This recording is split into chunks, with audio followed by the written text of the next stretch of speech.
안녕하세요. 한국부동산연구원의 김태훈 연구위원입니다.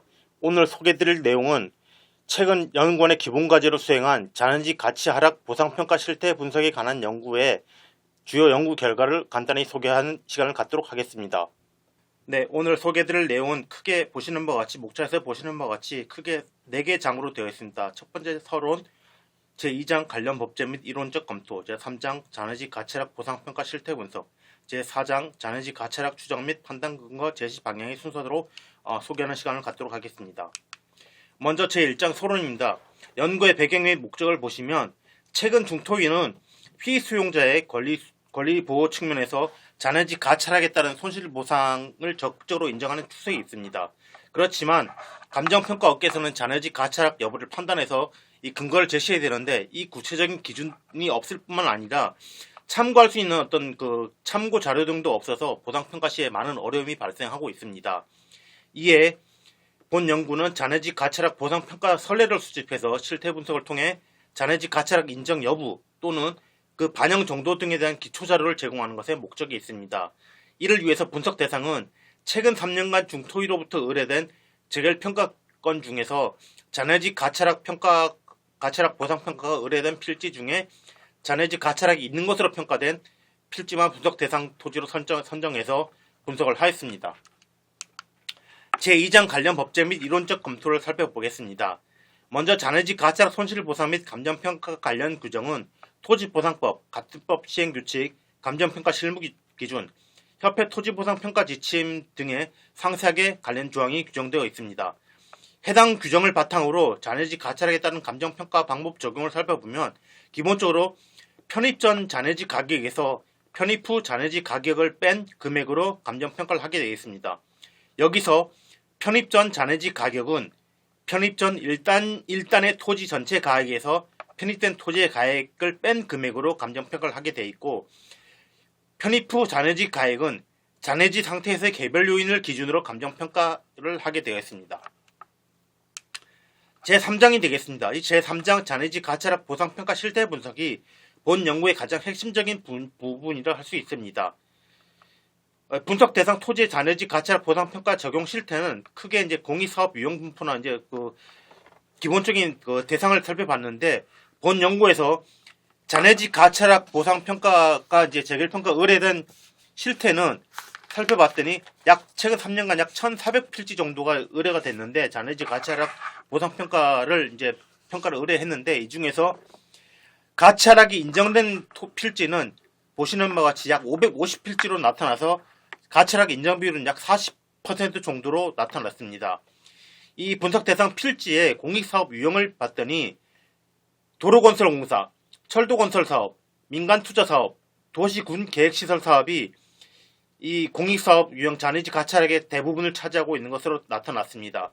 다음으로 현황 지목 분포 현황을 살펴봤더니 답이 가장 많았고 답, 전, 임야, 대가 전체 분석 대상 필지 약 90%를 차지하고 있는 것으로 나타났습니다. 다음으로 용도지역입니다.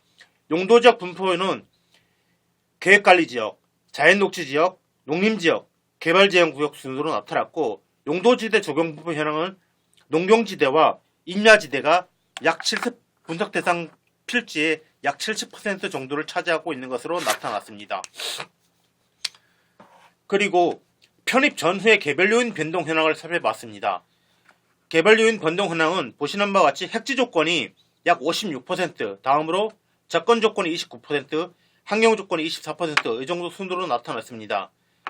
그리고 편입 전후의 개별 요인 비교치 격차율 적용 현황은 평균 기준으로 살펴봤을 때는 약 8.6%, 중위수 기준으로 살펴봤을 때는 5.5% 정도로 나타났고 개별 요인 제조건으로 살펴봤던 접근 조건, 가로 조건, 핵지 조건, 기타 조건, 환경 조건, 행정적 조건으로 나누었을 때 비교치 격차율 적용 현황은 보시는 바와 같습니다.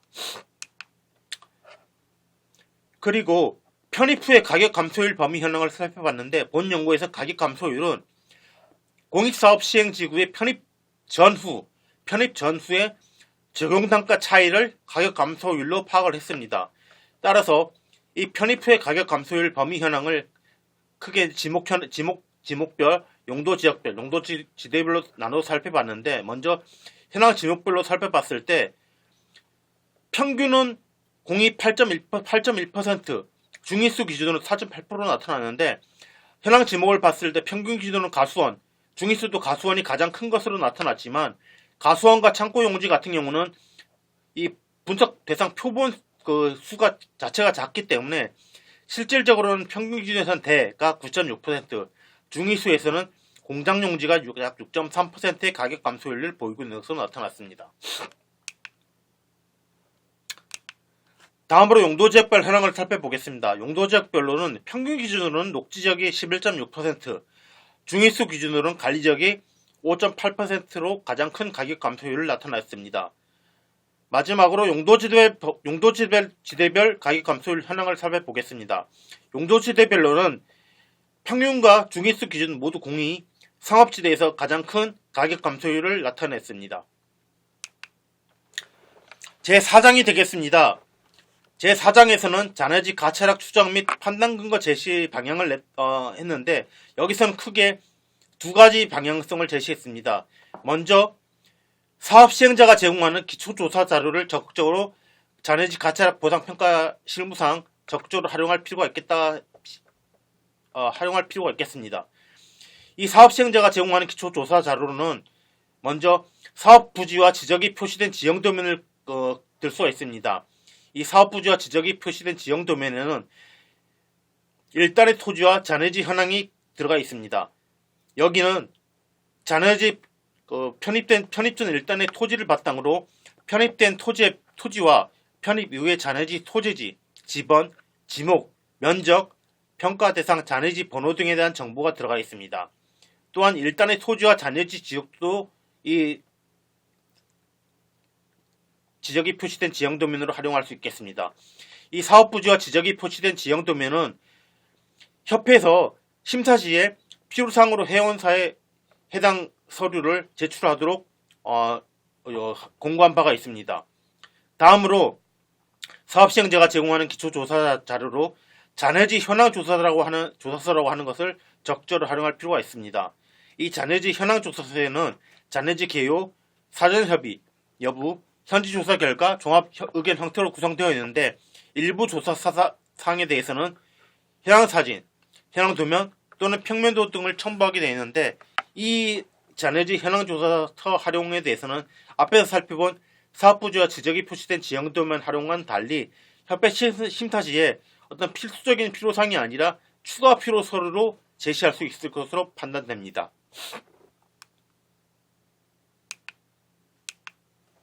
다음으로 본 연구에서는 실무상 가칭 잔해지 가치하락 체크리스트라고 하는 리스트 안을 제시를 했습니다. 이 가칭 잔해지 가치하락 체크리스트 안은 크게 구성이 6개 항목으로 구성되어 있습니다. 먼저 편입 및 잔해지 현황, 두 번째 사업 시행자 현지 조사 결과 검토. 이 두 개 항목은 앞에서 살펴본 사업 시행자가 제공하는 기초조사 자료 활용 부분에서 살펴본 이 두 가지 항목을 끌어온 내용이 되겠습니다. 여기서 사업 시행자 현지 조사 결과 검토 부분은 잔해지 현황 조사서, 사업 시행자가 이제 조사하는 잔해지 현황 조사서 안에 들어가 있는데 여기서의 현지 조사 결과 사항을 중심으로 감정평가사가 확인한 내용을 그 체크리스트 안에 기재하게 하면 되겠습니다. 특히 이 현지 조사 결과 잔해지 현황 조사상에 관련 인허가 서류, 현황 사진, 현황 도면 또는 평면도, 관련 법령 등 첨부 근거 자료를 바탕으로 감정평가사가 재검토해서 이상이 없다 여부를 판단해서 체크리스트 안에 기재하면 되겠습니다. 세 번째, 잔해지 가치하락 판단을 위한 추가 조사 사항이 되겠습니다. 이 사항은 이 세 번째 항목은 기본적으로 사업시행자들이 조사하는 항목에는 없고 감정평가사들이 이제 감정평가할 때 기초적으로 기본적으로 조사하는 사항이 되겠습니다. 여기서는 일단의 토지와 비교해서 변동된 개별 요인을 결정하거나 잔해지 가치하락 판단 근거를 제시하기 위해서 필수적으로 조사해야 되는 사항이 되겠습니다. 이러한 조사 사항으로는 지목, 잔해지 면적, 용도지역, 용도지대, 토지이용 상황, 도로 전면, 형상, 지세 등의 항목을 추가적으로 조사할 필요가 있겠습니다. 네 번째, 편입 전후에 개별 요인 비교 변동 여부를 조사해야 되겠습니다. 이 잔해지 가차락 체크리스트 안에 가장 중점적으로 조사해야 될 부분이 가장 중요한 항목이 이 네 번째 편입 전후의 개별 요인 비교의 변동 여부를 조사하는 항목이 되겠습니다. 기본적으로 중토에서 의뢰한 잔해지 가차락 평가 대상 필지별로 각각 작성하는 것을 원칙으로 하되 적용 용도 지대나 개별 요인 항목, 조사 항목 등을 면밀히 검토한 후에 조사 결과를 기재하게 하면 되겠습니다. 다만 평가 대상 필지별로 저기 조정해서 어떤 양식이나 형식은 평가사분들이 저기 조정해서 활용하면 되겠습니다. 다섯 번째, 잔해지 가차락 인정 여부를 판단하게 하는 과정이 되겠습니다. 이 과정은 앞에서 살펴본 네 번째 1단계에서 4단계까지의 어떤 항목을 거쳐서 잔해지 가차락의 인정 여부를 판단하게 됩니다. 가차락을 인정할 것인지 인정하지 않을 것인지 여부를 판단하게 됩니다. 그리고 마지막 여섯 번째, 잔해지 가차락이 인정될 경우에 잔해지 가차락이 있다고 인정될 경우에는 편입 후에 개별 요인 비교치 변동 사유를 감정 평가서 상에 제시를 하게 됩니다. 또한 잔해지 가차락 여부를 판단해서 종합 의견을 감정 평가서 상에 제시를 하면 되겠습니다. 이 종합 의견은 용도 지대별로 개별 요인 비교 항목 중에 어떤 특정 조건뿐만 아니라 어떤 개별 요인 조건이 병합해가지고 조건별로 병합해서 개별 요인 변동 사유 및 판단 근거를 제시할 수 있겠습니다.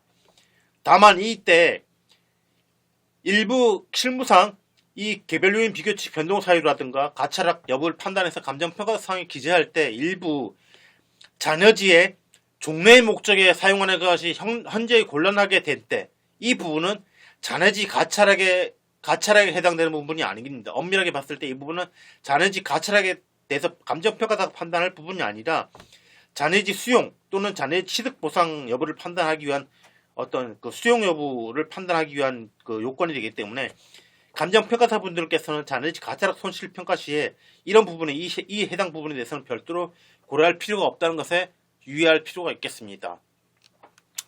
지금까지 본 연구를 통해서 실태 분석을 통해서 잔해지 가차락 추정 및 판단 근거를 제시를 했습니다. 그리고 본 연구에서 가칭 잔해지 가차락 체크리스트 안을 제시를 했는데 본 연구에서 제시한 내용들을 바탕으로 감정평가사 분들께서 실무상 잔해지 가차락 여부를 판단하고 또한 잔해지 가차락 여부를 판단했을 때 이것을 구체적으로 감정평가상에 기재하거나 할 때 참고할 수 있는 기초자료로 본 연구의 결과물이 활용될 수 있었으면 하는 기대를 가지고 봅니다.